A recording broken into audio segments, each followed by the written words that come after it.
이 의병들이 압록강 두만강을 건너서 나가서 독립군이 돼서 계속 이 독립 투쟁을 하고 그랬던 것과 마찬가지로 한쪽에서는 우리가 실력이 없어서 나라를 빼앗겼으니까 실력을 키워야 된다.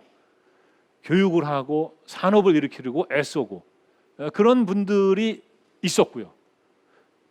또 한쪽에는 바로 이 언어 독립운동을 한 분들이 계셨어요. 3리을을 지켜라. 3리을 뭘까요? 굉장히 쉽습니다. 3D는 뭐죠? 3D. 3D 위험하고 그리고 또 뭐죠? 힘들고 또 더럽고 그런 일을 우리가 3D라고 이제 얘기하죠. 영어 그 앞글자를 따가지고 이 3리을은요 바로 말과 글과 어입니다. 그러니까 이분들은 말과 글과 어를 하나로 생각하신 겁니다. 이게 삼위일체인 거죠. 예. 그래서 우리가 이제 나라를 잃었다. 나라를 잃었지만 말과 글을 지키고 있으면은 나라를 되찾을 수 있다. 그래서 바로 이 3리을을 지키는 그 언어 독립 투쟁을 하셨던 겁니다.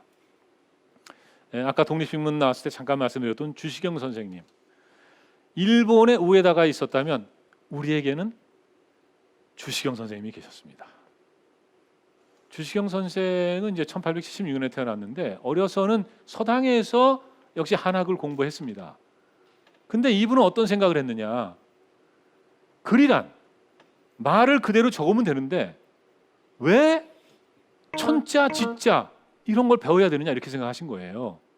그냥 하늘이라고 쓰고 그냥 땅이라고 쓰면 되는데 저는요 이 평범과 비범의 차이는 바로 이런 거라고 생각합니다. 그러니까 평범한 사람들은요 저처럼 공부하다가 힘들어 잘 외워지지도 않아. 그러니까 그냥 포기하는 거죠. 집어 던지고.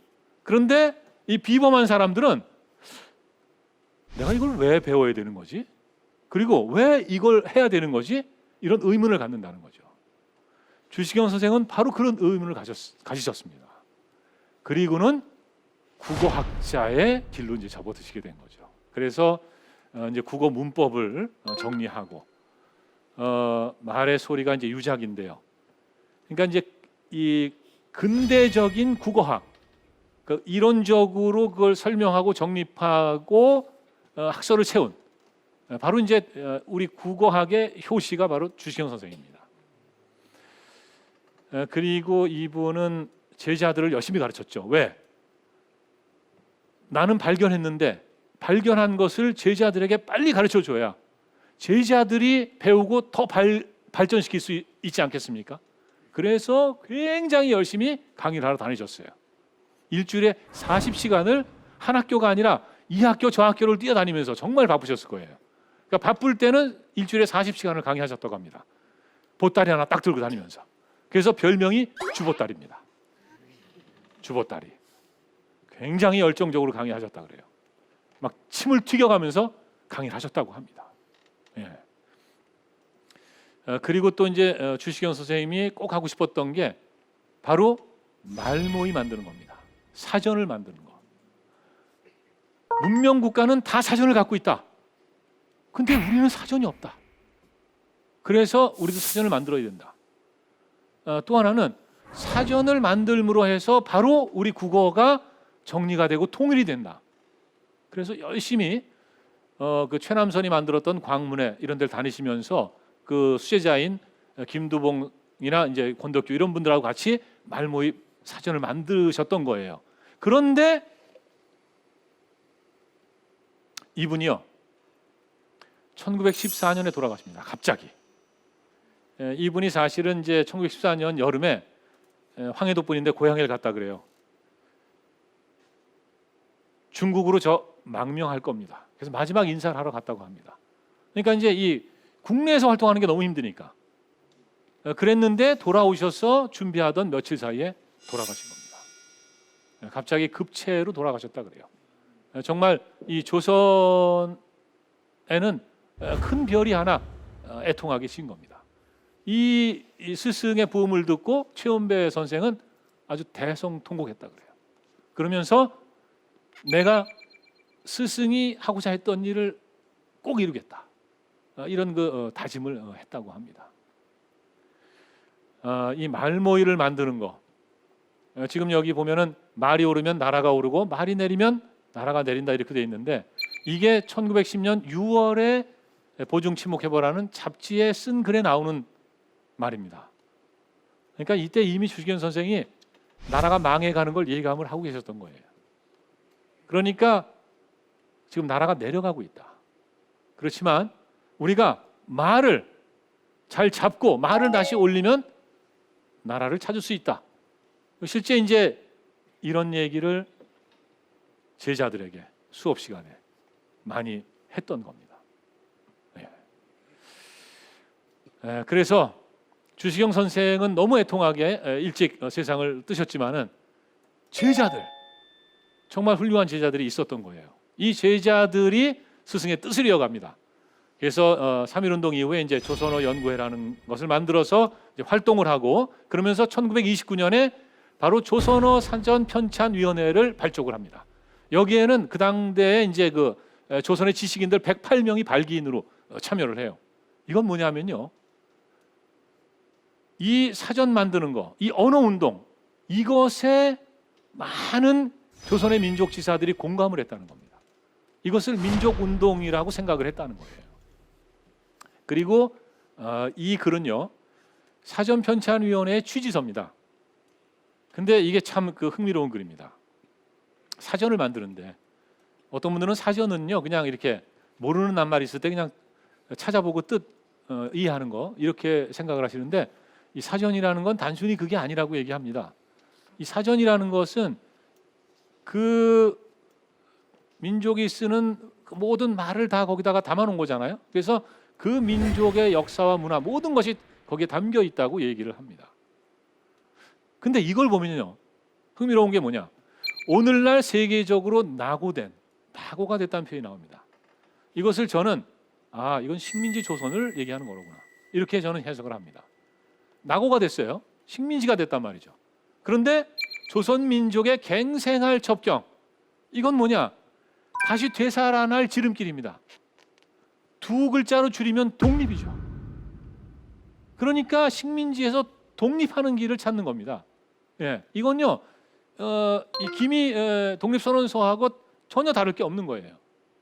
그런데 보세요, 문화의 향상과 보급을 근무로 하지 않을 수 없는 것이다.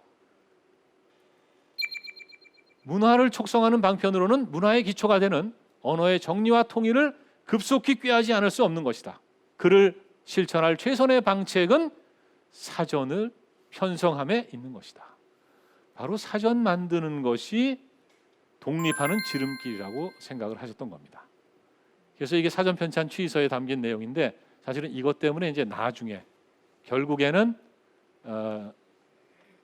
일제가 만든 그 치안유지법 위반으로 감옥에 가고 이제 옥살이를 하게 되는 거죠. 여러분, 저 말모이라는 영화 보셨습니까? 그 영화 저도 봤는데 옆에서 굉장히 많이 우시더라고요. 나는 극장에 다 울보들만 모아놨는 줄 알았어요. 그리고 울지 않더라도 굉장히 뭉클했다는 거예요. 너무 뭉클했다. 이렇게 얘기하는 분도 제가 봤습니다. 정말 그 우리말의 의미, 이게 우리말이 우리에게 어떤 것인가, 그걸 아주 뭉클하게 전해준 영화라고 생각을 해요. 우리는 지금 우리의 말과 글을 지키고자 어렵게 이 자리에 모였습니다.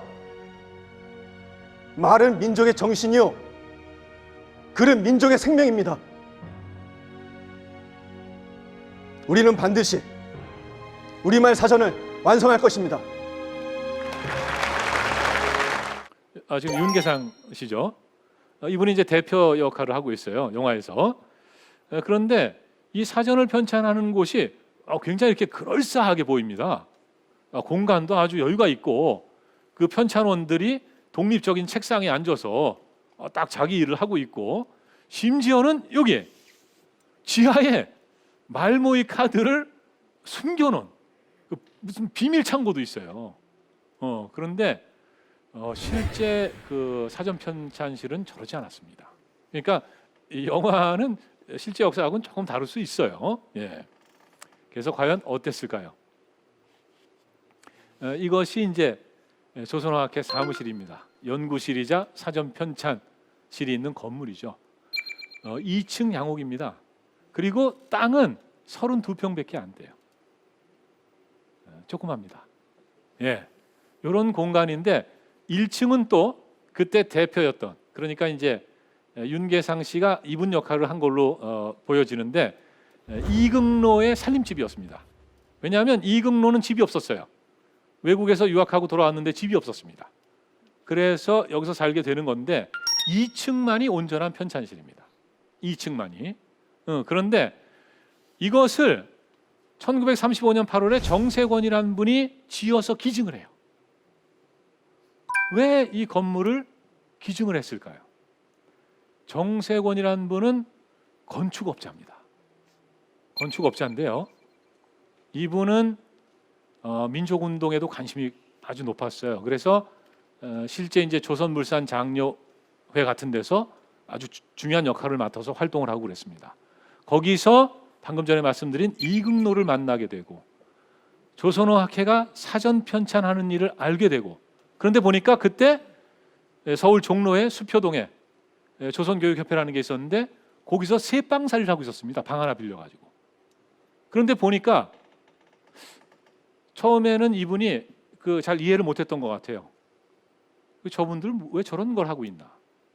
의미가 있는 건가?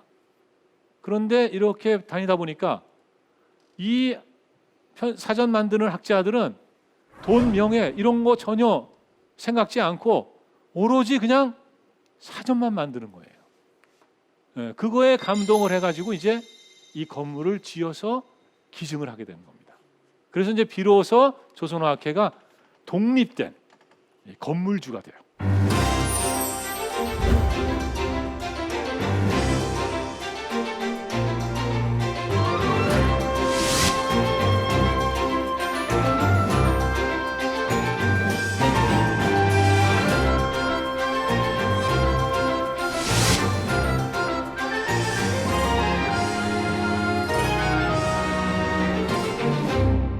그러니까 또 이런 분들이 계셨기 때문에 조선어학회가 이 사전을 만들고 이 조선어를 연구하고 이런 일을 할 수 있었던 겁니다. 이게 실제 편찬실 모습이에요. 예, 좀 뭐라 그럴까요? 소탈하다 못해 좀 초라하죠. 책상 하나 있고 거기에 이제 편찬원들이 쭉 앉아 계시고 뒤에 꽂혀 있는 것들이 아마 저게 이제 사전 원고일 겁니다. 말모의 원고. 그리고 이분들이 사실은 이제 그냥 이렇게 학자이기 때문에 뭐 학교에서 이제 뭐 각각 뭐 강의도 하고 그러셨습니다만은 이 돈을 버는 재주가 없었어요. 그렇기 때문에 사전 편찬 사업에 들어가는 그런 어떤 그 예산 이런 것이 필요했고 그런 것을 지원해줄 그런 민족 지사들이 필요했는데 그런 분들이 다행히 있었던 겁니다. 이분들은요 굉장히 박봉이었다 그래요. 사전 편찬원 중에 그 정태진이라는 분이 계신데 이분이 학교에 있을 때는 월급이 100원이 좀 넘었다 그럽니다. 근데 여기 오시면서 월급이 50원으로 줄었대요. 반도 못 받은 겁니다. 근데 그거 받으면서, 그러니까 박봉이죠. 그거 받으면서 그냥 이 사전 만드는 일에 헌신한 겁니다. 왜요? 우리말을 모으고 보존하고 지키고 그리고 나중에 나라를 되찾기 위해서. 그래서 그때 이분들이 어떤 심경으로 이 사전을 만드셨는지는 바로 저는 이 한글이 목숨이라는 이 한마디가 다 설명한다고 저는 생각을 합니다. 이건 이제 최연배 선생입니다. 자, 그리고 이 두 분, 이제 한 분은 남저 이유식이라고 제가 이름을 넣어놨는데요. 왼쪽 분은 이름을 안 넣어놔도 저분이구나 이렇게 알 수 있을 거예요. 왜냐하면 윤계상치가 이제 저분의 역할을 했는데 바로 이극노란 분입니다. 이 이유식이라는 분은요 요새 말로 하면 금수저입니다. 만석군 집안에서 태어났다 그래요. 근데 이극노는요 이분은 찢어지게 가난한 빈농 집안에서 태어났어요. 그래서 이분은 10대 초반에 가출합니다. 농사짓다가 가출해요. 그런데 일하기 싫어서 가출한 게 아니라 공부하고 싶어서. 그래서 마산 창신학교에 가서 공부를 합니다. 그리고 이분은 1911년에 만주로 망명을 갑니다. 왜? 독립운동하러. 처음에는 그 유명한 신흥무관학교를 찾아갔다 그래요. 독립운동하러. 그래서 이제 만주에 가서 활동을 하시고 거기서 뭐 동창학교 같은 데서 이제 교사로도 활동을 하십니다. 근데 이제 망명하기 전에 이 두 분이 이 경상도 지역에서 활동하던 대동청년단이라는 항일 민족 청년 결사 이 단체에서 활동을 했던 겁니다. 그래서 알게 되는 거예요, 서로. 근데 이 남저 이우식 선생이 이긍로 선생보다는 2살이 많습니다. 근데 아마 그때 이긍로란 인물을 알아봤던 것 같아요.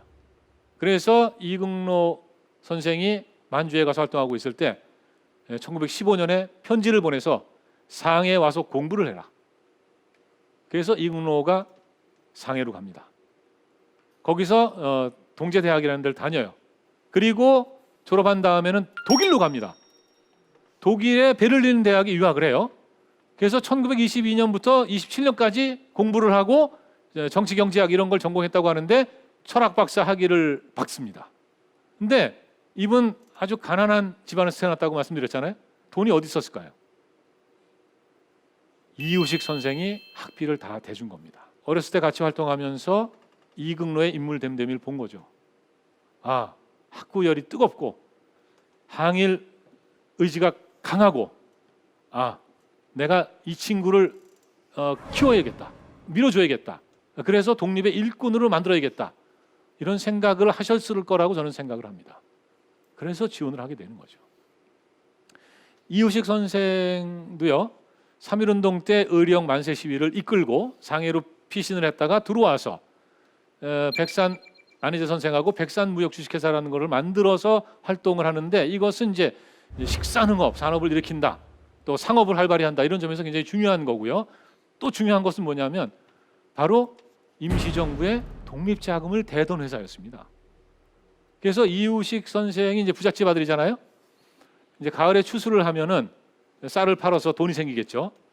그 쌀을 이제 사위의 증언에 의하면요, 쌀을 팔아서 생긴 돈을 상자에 담아서 그걸 곡간에다가 이렇게 넣어놨다고 합니다. 그런데 백산 안희재 선생이 와서 하룻밤만 자고 가면 상자들이 다 없어진대요.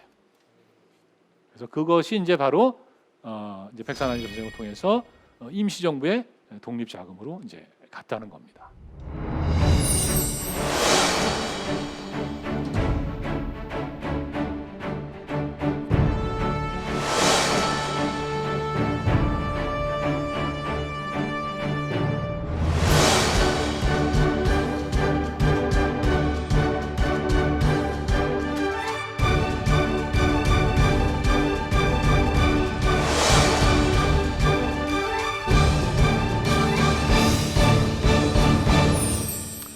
자, 이 사전을 만드는데 선결돼야 될 게 맞춤법 통일안, 표준어 사정, 외래어 표기법입니다.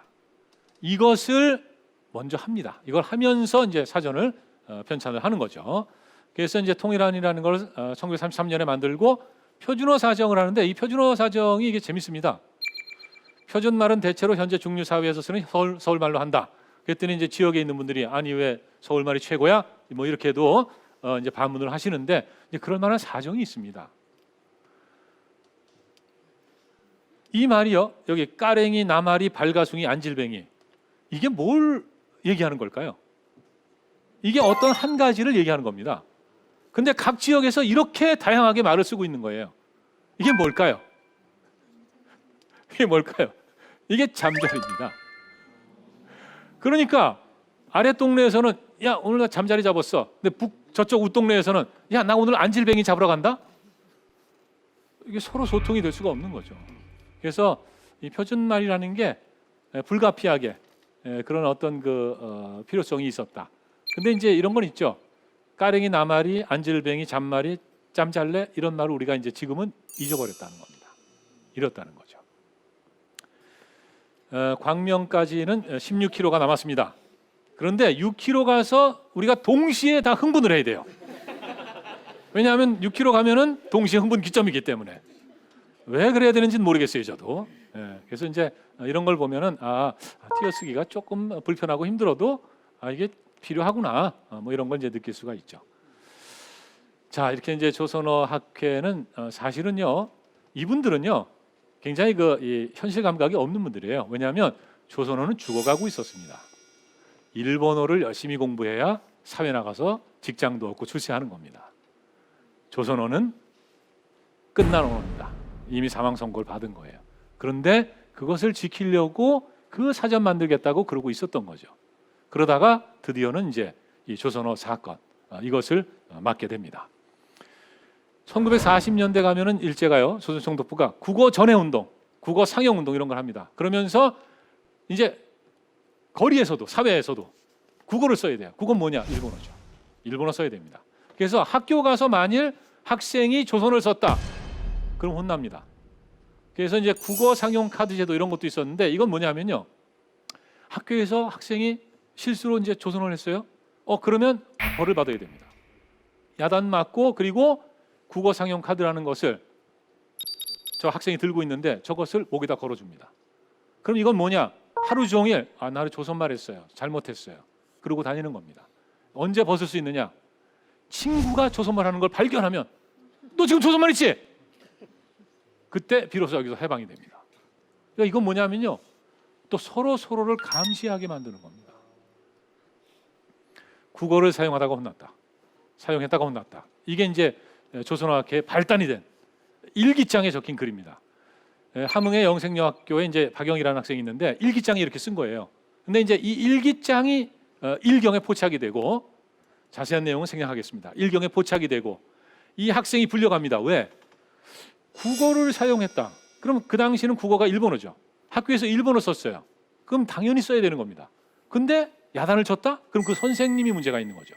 그래서 그 선생이 누구냐? 이렇게 물어본 겁니다. 근데 박영희가 뭐라고 얘기하냐면 저는요, 조선어를 국어로 생각하고 있었기 때문에 일기장에 그렇게 쓴 거예요. 아무리 학교에서 일본어를 가르쳐도 조선 사람이니까 당연히 조선어를 국어로 생각하고 있었던 겁니다. 그 얘기를 하면 이제 그러면 사실은 상황이 종료돼야 돼요. 왜? 이 박영희가 학교에서 조선어를 썼다가 혼난 겁니다. 아무런 문제가 없어요. 그런데 일경은 거기서 포기하지 않습니다. 누가 너로 하여금 조선어를 국어로 생각하게끔 가르쳤느냐? 그 사상이 의심스러운 선생이 누구냐? 그래서 사전 편찬원으로 있던 정태진 선생이 1차적으로 함흥으로 가게 되는 거고, 가면요 일단 맞습니다. 그리고 모진 고문을 당하죠. 이 고문은요 정말 이건 끔찍한 겁니다. 인격을 파괴하는 거예요. 아까 저기 방송국 올 때요, 그 지하철에서 옆에 있는 그 여성 추행하셨죠? 했죠? 안 했어요? 지금 그 얼토당토하는 얘기를 하냐고 저러시는데 당연하죠. 왜? 안 했거든요. 그럼 나 안 했어요, 이렇게 얘기합니다. 그런데 고문을 가면 어떻게 되느냐? 예, 죄송합니다, 제가 했습니다. 그래서 무서운 겁니다, 이 고문이라는 게. 그러니까 이 조선학회 분들 끌려가면요 고문 당하는 건데, 그 정태진 선생을 아주 심하게 고문을 해가지고 겉으로는 학술 단체를 가장한 독립운동 단체다, 이거 자백을 하게 하는 겁니다. 그렇게 해서 이제 조선학회 회원들을 다 이제 검거를 하게 되는 거죠. 오랫동안 수사를 하고 이제 재판을 하고, 그 과정에서 이윤재 선생하고 한징 선생은 옥사를 합니다. 그러니까 이분들은요 사전 만들다가 돌아가셨어요. 사전하고 당신들의 목숨을 바꾸는 겁니다. 그리고 이제 이극노라든가 최연배, 또 이희승, 정인승, 정태진 이런 분들은 다 실형을 받습니다. 그렇게 이제 감옥살이를 하게 되는 거죠.